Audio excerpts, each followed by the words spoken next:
श्री शिवाय नमस्ते बम हर हर महादेव। 6 अगस्त प्रदोष के दिन कावड़ भरी जाएगी, जो गुरुजी खुद भी उस कावड़ में शामिल होते हैं। सुबह 9 बजे से कावड़ यात्रा शुरू होती है, जो सीमन नदी से सीहोर के लिए जाती है। तो आप भी इस यात्रा में शामिल हो सकते हैं। और साथ ही साथ कावड़ के कुछ उपाय हैं। कावड़ जब आप भरने जाते हैं तो कुछ उपाय अवश्य करें, जिससे आपके घर में हमेशा संतान सुख रहेगा, संतान की प्राप्ति होगी, धन की वृद्धि होगी। तो कुछ उपाय जो गुरुजी ने अपनी पिछली कथाओं में बताए हैं, इनको आप अवश्य सुने और आप अपने जब कावड़ भरें तो इन उपायों को आप अवश्य करें, जिससे आपके घर में भी कभी किसी चीज़ की कमी नहीं रहे।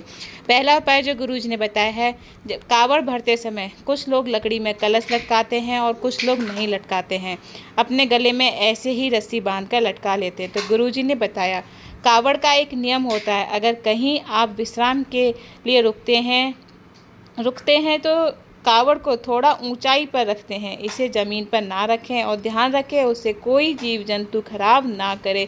जब भी आप कावड़ भरने जाएं तो आप इस चीज़ का ध्यान रखें। जब भी आप कावड़ अगर कहीं विश्राम के लिए रुकें तो उसको कुछ ऊंचाई पर ही टांगें, चाहे आप किससे भी कावड़ भरने जाएं। दूसरा उपाय जो गुरुजी ने बताया है, जब आप कावड़धारी 2 कलश जल लेकर शिवलिंग के पास जाते हैं तो वह भक्त एक कलश का पूरा जल और दूसरे कलश का थोड़ा सा जल शिवलिंग पर चढ़ाता है। खाली पात्र में शिव जी का चढ़ा हुआ थोड़ा सा जल झेलकर अपने घर पर लाता है और अपने घर रसोई घर में पानी के परिंदे के पास उस कावड़ के जल को कटोरी में 2 दिन तक रखना है। जब आप शिव जी पर अपनी कावड़ का जल चढ़ाएं तो उसको आप जब वहाँ से झेल कर लाएं तो उसको कटोरी में अपने घर के रसोई घर में परिंदे के पास में, जहाँ पर पानी पीने का रखते हैं, आजकल आरओ लगा है तो आरओ के पास में कटोरी में 2 दिन तक उस जल को रखना है। और उस जल के पास 2 दिन तक घी का एक लंबी बाती का दीपक भी आपको प्रज्वलित करना है।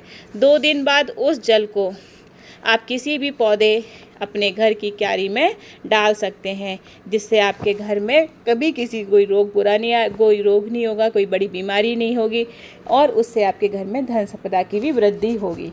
तीसरा उपाय जो गुरुजी ने बताया है, जिस नारी को संतान का सुख नहीं है तो उन्हें अपने रुमाल में या झोली में चावल बांध कर ले जाने चाहिए कावड़ भरने के समय, और पूरे रास्ते उस झोली को अपनी कमर पर बांध के रखना चाहिए। थोड़े से 1 मुट्ठी चावल ही बांध लें और जब कावड़ शिव जी के ऊपर चढ़ाते हैं तो उनके बाद उस चावलों को भी चढ़ा दें, आपको संतान की प्राप्ति होगी। धन्यवाद। हर हर महादेव। मेरा ये वीडियो आपको कैसा लगा कृपया कमेंट में हर हर महादेव अवश्य लिखें और मेरा चैनल सब्सक्राइब करें। इस चैनल में जो भी पंडित प्रदीप जी मिश्रा जी द्वारा उपाय बताए जाते हैं, इस चैनल के माध्यम से आप प्राप्त कर सकते हैं। धन्यवाद।